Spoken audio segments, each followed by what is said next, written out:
I'm Mike Giglio, correspondent at Newsweek based in London. So Mark Lewis is the person who's probably most responsible for the phone hacking scandal coming to light.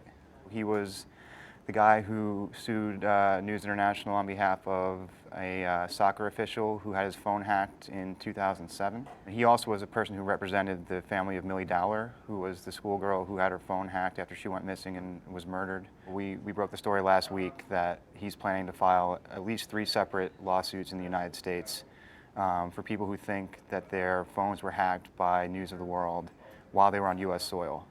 The important thing to remember about Mark Lewis is that his lawsuits early on unearthed a lot of proof about how far the problem stretched in News International in the UK. So emails, different correspondence between company executives, a lot of that has come about as a result of the discovery process for his lawsuits in the UK.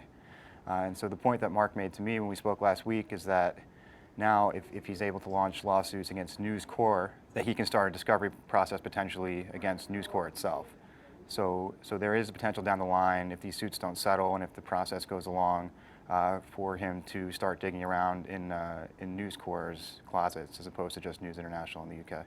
I think Rebecca Brooks was arrested over the summer, and then what was interesting about her arrest in March was that it wasn't for phone hacking or corrupt payments or anything like that, but for perverting the course of justice, which is a much more serious crime in the UK. And interesting to that also is that her husband was arrested for the same crime. And people wonder if the fact that her husband is now also implicated in this will change the stakes for her at all. So she hasn't been charged yet, it's important to note, and neither has her husband.